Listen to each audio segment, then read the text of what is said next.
Good morning, everybody. Happy weekend. You guys know on the weekends I like to chill back, relax with the hand mic here, and give you guys amazing content. We do not relent here on the #1 fantasy football podcast here. We do not relent. In this video, I'm going to give you a practical video. You want to save this video. You want to hit the thumbs up. This is a video you want to come back to as we get close to the drafts. Unless you're drafting right now, which is what I like to do, we are talking about top 10 fantasy football draft tips. You can say fantasy football draft strategy. I did another video about this a couple years ago, and it's been ranking really, really well on Google. So if you look up fantasy football draft strategy, I'm like the first article that comes up. I did a great write-up on this. So I want to do a 2024 mini version here of this, a quick version of it. Top 10 fantasy football draft tips to help you guys crush your leagues. If you're new to the channel, guys, this is the only channel giving you guys the truth. I'm going to explain what I mean by that in this video. Smash it, tap it, slap it. The t-shirts are out now. You guys can represent at your draft or wherever you are, because you've got the Lion mentality. Smash it. T-shirts are available. I've linked them below. And of course, you guys, if you want direct access, I know this is a how-to video. I do a lot of content. If you get 16 rounds, you'll have the optimal roster. But also, guys, I offer direct coaching as well. If you guys want to book a call with me, they are filling up really, really fast. It's you just basically click on the link below, and you're going to get a calendar link, and you get to schedule a call. And we go one-on-one, 30-minute phone call. I'll help you with all your dynasty, year-long, and any type of DFS, any type of fantasy football. I got your back, okay?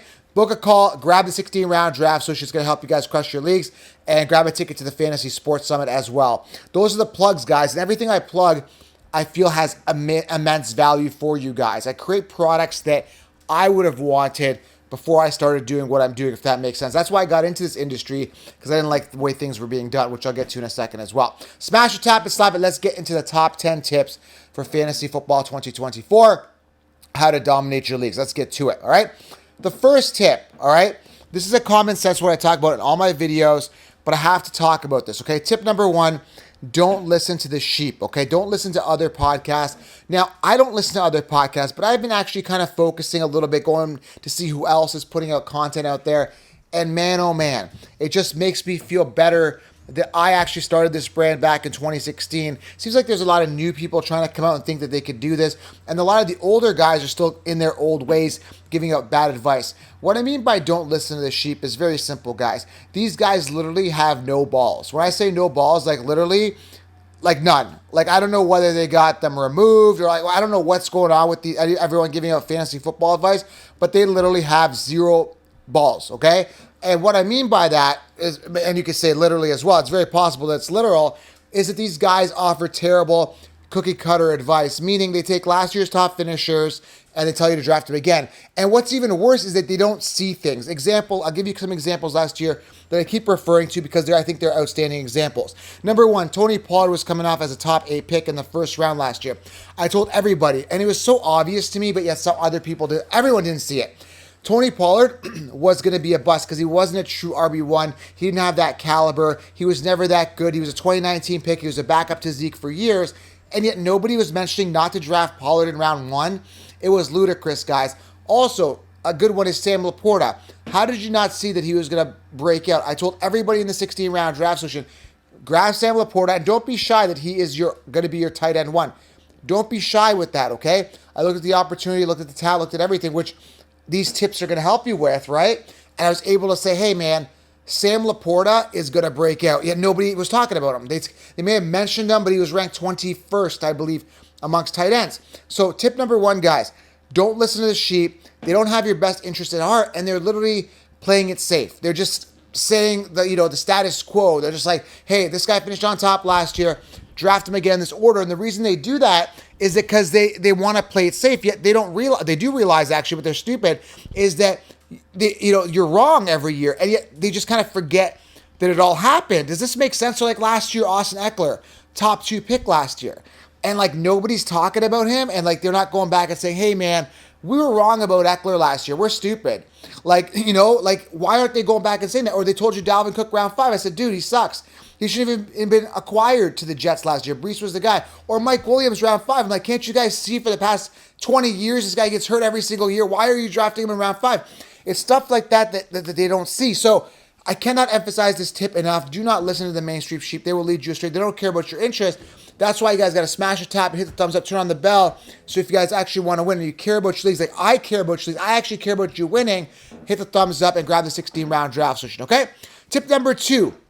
This is very important, and I really want to emphasize this, is aim high on the depth chart. I cannot express to you how important this is and how overlooked this is. I'll give you a quick example this year. Nico Collins, Stephon Diggs, Tank Dell. Who's the wide receiver 1? We don't know. We could speculate and guess. I think it's Tank Dell, but it doesn't even matter because we don't know. We're not going to know till the season's pretty much done or we're like 5 or 6 weeks in. That being said, people are drafting these guys as early as round 2 for Nico Collins, which is ludicrous. I'll give you another example last year where people were not aiming high on the depth chart. I told you guys too. T. Higgins last year. I said, Higgins, do not draft T. Higgins round 2. You're not aiming high on the depth chart. He's clearly the wide receiver 2 on his team. Why are you investing a second-round pick in a guy who's going to be a wide receiver 2? And sure enough, he busted significantly, as I said he would. Same with Waddle and same with these wide receiver 2s. So when you're drafting, particularly in the early rounds and pretty much through the entire draft, and I always aim high on the depth chart, I get the volume getters, okay? Win, lose, or draw. If you aim high on the depth chart, you're going to get the volume getters, even if they're rookies, okay? Malik Neighbors coming off round 2 to 3, love him. You're aiming high on the depth chart. He's going to be the guy, and there's no competition there. So you got to look for opportunity. You got to look for situations. So if you're asking me who I'd rather have, Malik Neighbors or Nico Collins, give me Malik Neighbors. But that being said, Nico Collins could be out of the wide receiver roulette you decide to play. Hopefully you don't play if you're listening to this video. Maybe Nico is the one. Maybe he is the volume getter. But when you look at his targets last year, 109, 10 targets, he's not going to, increase on that workload. He's only going to regress because he was the wide receiver 1 by default. There was no Dell. He was banged up. And Diggs wasn't there. There was no mix-in, right?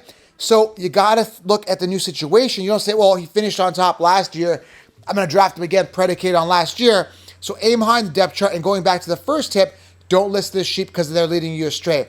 If this is making sense so far, we're only on tip 2, guys. Smash it, tap it, slap it, guys. Again, I really want you to win your leagues. That's why I created my brand, and that's why I'm going against the grain. That's why I put my neck on the line every single year, and I take, calculated risks with my picks so that you guys win, okay? Next guy, tip number 3, we'll whip through them. Running backs, okay? Load up. Now, you don't necessarily have to go robust RB, which I explained. Guys, grab 16 rounds. I'll tell you how to draft optimally. You have all the optimal players.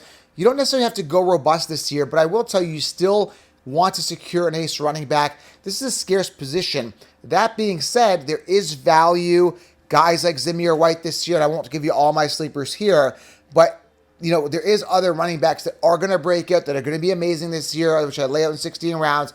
You can wait a little bit on running back, but you still want to anchor your team with an ace running back in the early rounds. And don't be shy. I like to have a minimum of 5 RB1s, going back to the first tip, that are high on their depth chart. This is very important, and we're especially moving towards the workhorse running back. You really want to solidify this position and get that workhorse running back. Okay, guys, this is very, very important. So running backs, that's a rare and scarce position. You want to load up, and you want to try to do it as early as possible because, again, those workhorse running backs with minimal committees tend to go away. Again, there is some sleepers that I reveal in 16 rounds you can get later that are going to be the RB1s that are being slept on.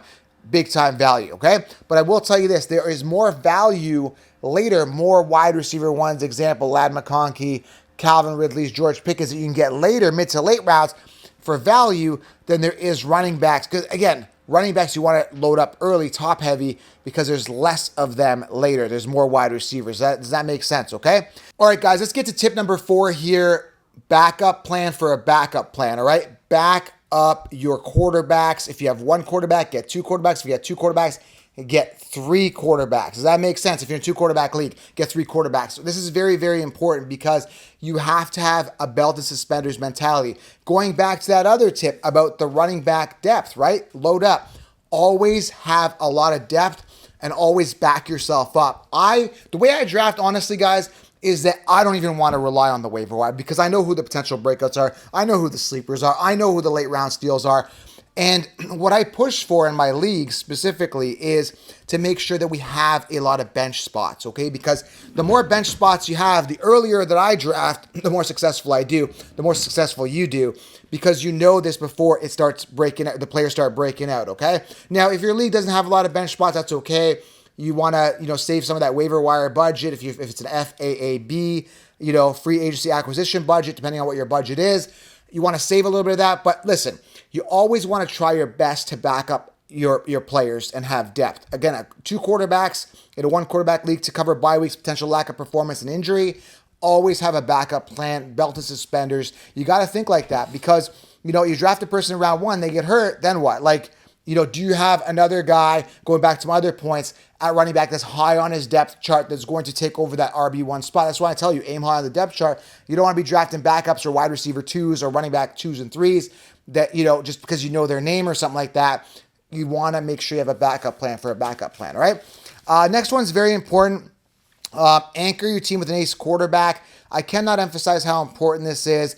And going back to my other point, you want to anchor your team with an ace quarterback, but you also want to have a good backup. Again, like my example I talk about all the time, which I've talked about before, is that years ago, before Mahomes broke out, he was my backup quarterback, and my starter, who I thought was the ace, was good, but my backup outdid him. So again, having a backup plan for a backup plan, anchor my team with an ace quarterback who was still fine, and then going with that upside backup, I crushed it. You know what I'm saying? So an ace quarterback is important. So many people this year are drafting Anthony Richardson. While I love the ceiling and I love the talent, we haven't seen much out of him, okay? He's a huge risk for an anchor, right?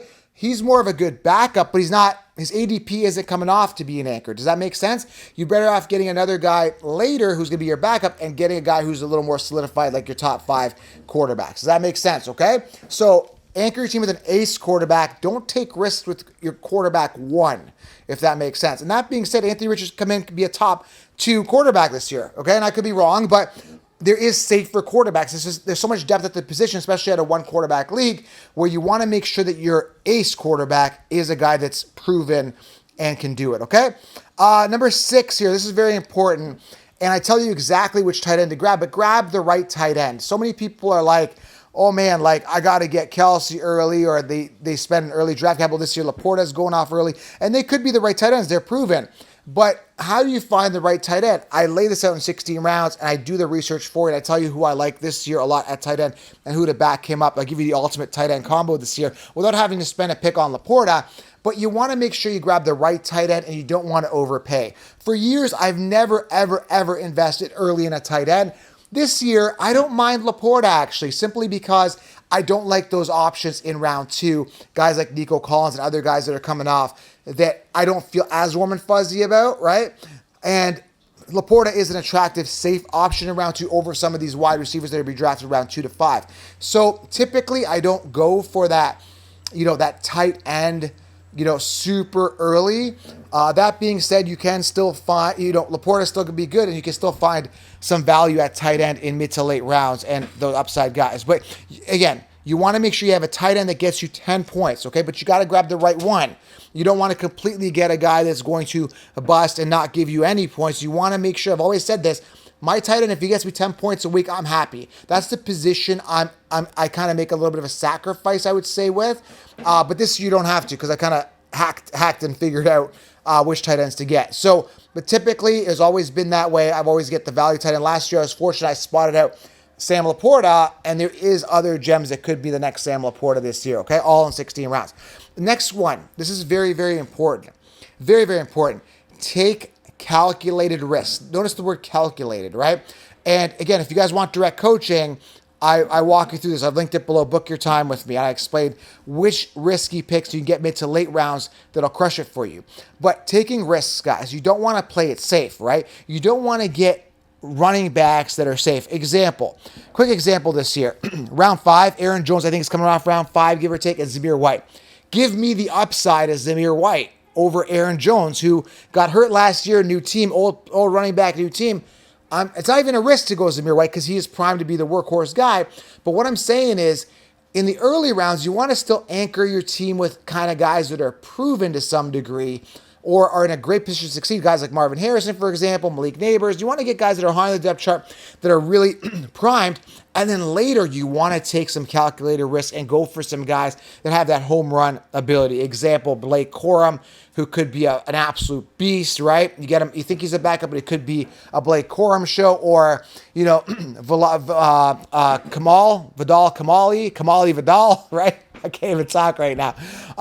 Or guys like him, right? Kamani Vidal.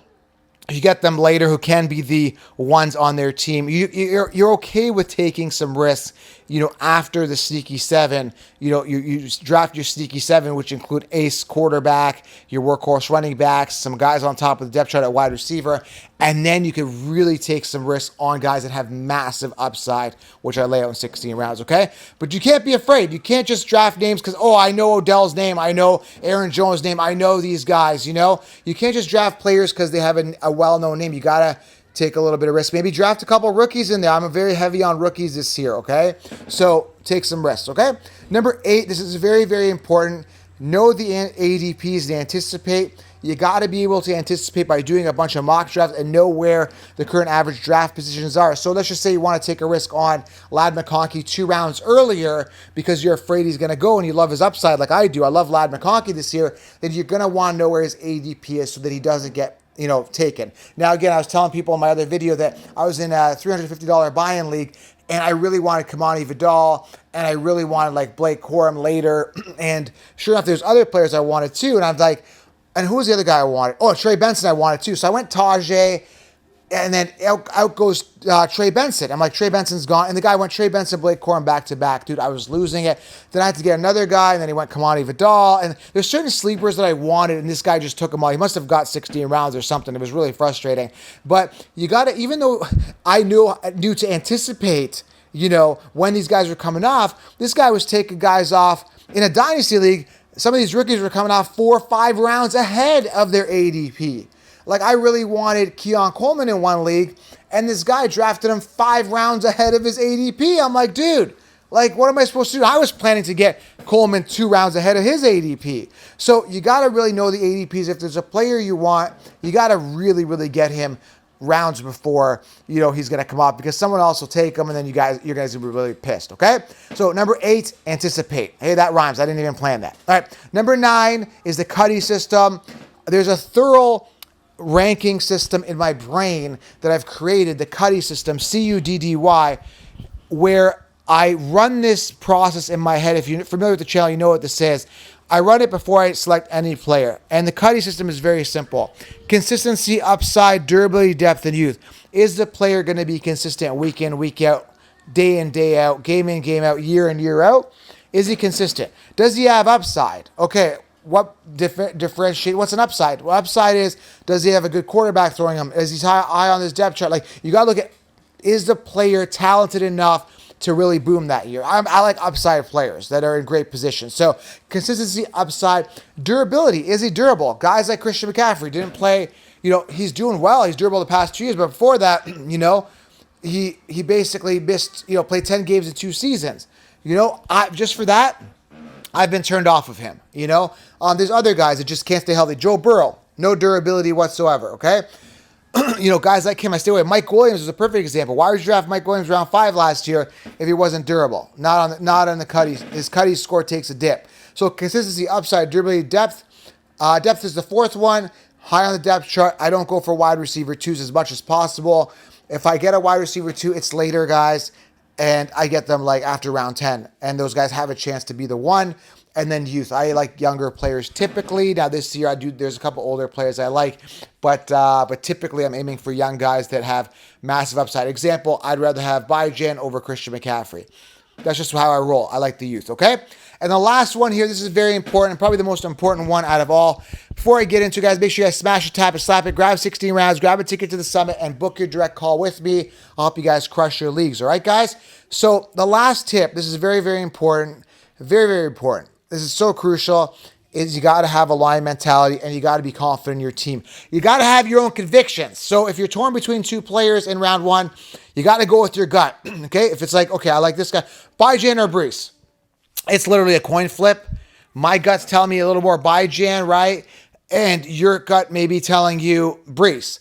And there's other little factors that I look at, these little idiosyncrasies or whatever you want to call them, where it's like, okay, they drafted Braylon Allen, who could be a beast himself. I don't think he'll dip into too much volume, but I think Braylon Allen's more of a threat than Tyler Algier because we kind of know the monster that is the Falcons. So I look at little things and depth charts and stuff like that. I overanalyze it sometimes.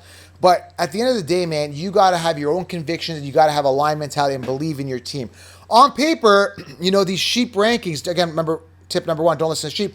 They'll give you a score like a D or a C or something like that because they are ranking based on the sheep rankings. For example, if you drafted Tony Pollard round 1 last year and your round 2 was Devontae Adams and your round 4 was J.K. Dobbins and your round 5 was Mike Williams or Dalvin Cook and your tight end wasn't Sam Laporta or some bottom feeder, you would have got an A because you drafted on ADP, right? So you got to have conviction in your team. You got to, if you're following the Cuddy score, if you're aiming on a depth chart, if you're having a backup plan for a backup plan, if you're loading up on scarce positions, if you're looking for those talented players, you're going to be solid. It doesn't matter. And you got to believe that. You got to say, I've got the lion mentality. I'm good. I'm going to smash this league. I'm going to tap the draft button and I'm going to just completely smash it with my players. Okay? So lion mentality, guys. That's my last tip here. And the advice I'm giving you is practical. Nobody talks about this stuff. They're like, just draft based on ADP. I see so many people just doing these mock drafts. It's like, oh, gee, I wonder who you're going to draft first overall.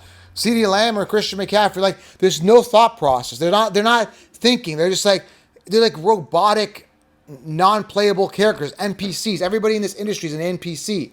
Don't be an NPC. Be a lion, guys. Go out there, devour your draft. Grab the 16-round draft solution. It'll put you light years ahead of the sheep. Guys, I'm the only one teaching practical advice that's actually going to help you win.